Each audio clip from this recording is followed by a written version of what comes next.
A business that's booming nationally is brewing here in the region. Lakeshore reporter Hillary Powell headed out to Gary's Miller Beach neighborhood to show how one local business is tapping into the love of lager. Andrew Fox calls himself an artist. Decked out in galoshes and a cap, he concocts ales and lagers for a living at 18th Street Brewery. Craft beer to me is really that the individual or individuals who are making the beer.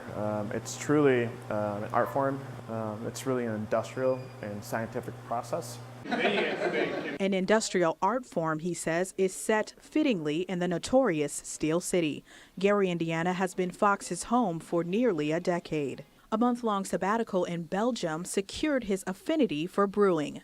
The beer culture out there was way ahead of our time, even before most of us even knew what craft beer was.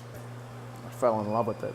Now he says he's sharing his passion with the people of Gary. But instead of focusing on the bar's mission to serve up options beyond basic beer, many people ask Fox why he decided to root in Gary's Miller Beach neighborhood. Well, why not?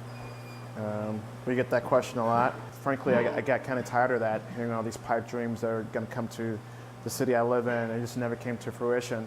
I could have built this brewery anywhere. I could have built this brewery in Chicago. I could have built this brewery, in California, but I chose to build it here where I live and really showcase to the world that Gary is not a ghost town or a dead city. The tap room has been open for 1 month, serving up a rotation of at least 4 beers daily. I actually tried all 4 beers he has on tap today. I got a flight, the smaller beers. Tried them all, and a couple that I didn't care for, but other people probably would love. And drinking the Lake Street right now, love it to death. It's great. While Fox won't talk numbers, he will say business is brewing. Fox says this tap room is all about community. You'll notice no TVs or flashy screens because he says the real social media is when you engage the person next to you.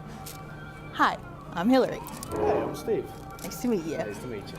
Bridging that gap between the haves and have-nots, it all starts, in my opinion, with the conversation of your neighbor.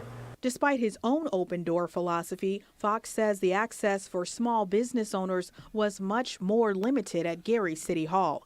He says it took 6 months to receive a permit. We were sent to 20 different places in City Hall and kind of given the runaround in so many ways. And I think that really leaves a bitter taste in some people's mouths, or they just give up altogether. Studies show making small businesses feel at home in Gary can make a big difference for the community. A 2012 report from the Beer Institute shows local brewers brought 260 jobs to the state and more than $78 million in revenue. The Karen Freeman Wilson, in her address, she said, "Hey, we're open for business," and I heeded that call. Try this one. Now, with cup in hand, customers are arriving, chatting, and staying. In Gary, Hillary Powell, Lakeshore News.